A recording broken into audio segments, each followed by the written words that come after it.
இன்று அநேக சபைகளில் சத்தியத்தின்படி நடக்கக்கூடிய அநேக தாய்மார்கள் உண்டு.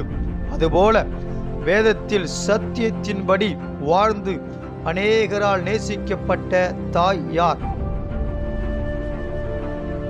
அப்போஸ்தலனாகிய யோவான் அம்மா என யாரை அழைத்தார்? யோவான் இதுவரை யாரையும் அதிக வார்த்தையால் வாழ்த்தியது இல்லை. ஆனால் ஒருவரை வாழ்த்தினார். அவள் யார்? கிறிஸ்துவுக்குள் ஒருவர் வளர்ச்சி அடைகிறார் என்றால் அவர்களை வாழ்த்த வேண்டும், தூஷித்து கனவீனப்படுத்த கூடாது. வேதத்தில் கிறிஸ்துவுக்குள் வைராக்கியமாக இருந்த குடும்பத்தினரை கண்டு மிகவும் சந்தோஷப்பட்டது யார்? கிறிஸ்துவுக்குள் மிகவும் பிரியமான குடும்பத்திற்கு கடிதம் எழுதும் பொழுது யோவான் கேட்டுக்கொண்ட பணிவான வேண்டுகோள் என்ன? யோவான் தனக்கும் கர்த்தருக்கும் பிரியமான குடும்பத்திற்கு கடிதம் எழுதும் பொழுது கற்பனைகளின்படி நடப்பதே என்ன என்று கூறினார். கர்த்தராகிய இயேசு கிறிஸ்துவை தன் சொந்த இரட்சகர் என்றும் மெய்யான தேவன் என்றும் அறிக்கை பண்ணாத ஜனங்களை யோவான் யார் என்று கூறுகிறார்? முடிவு பரிந்தம் நிலைத்திருப்பவனே ரட்சிக்கப்படுவான்.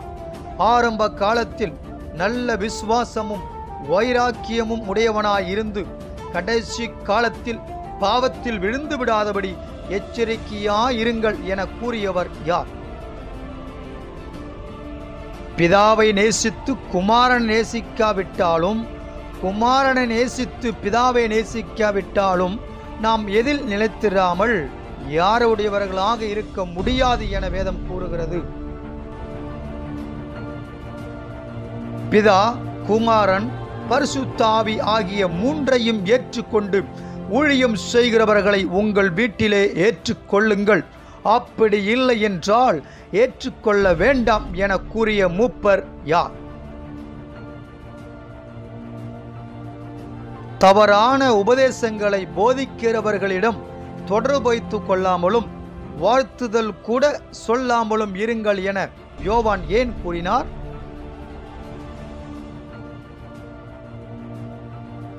தனக்கு பிரியமாயிருந்த குடும்பத்திற்கு கூற வேண்டிய கர்த்தருடைய வார்த்தைகள் அநேகம் இருந்தும் யோவான் ஏன் மிகவும் சுருக்கமாக 2ஆம் நிருபத்தை 13 வசனங்களில் எழுதி முடித்தார்? நம்மிடம் யாராவது வாழ்த்து சொல்ல சொன்னால் கண்டிப்பாக சொல்ல வேண்டும் என்பதற்கு முன்மாதிரி யார்?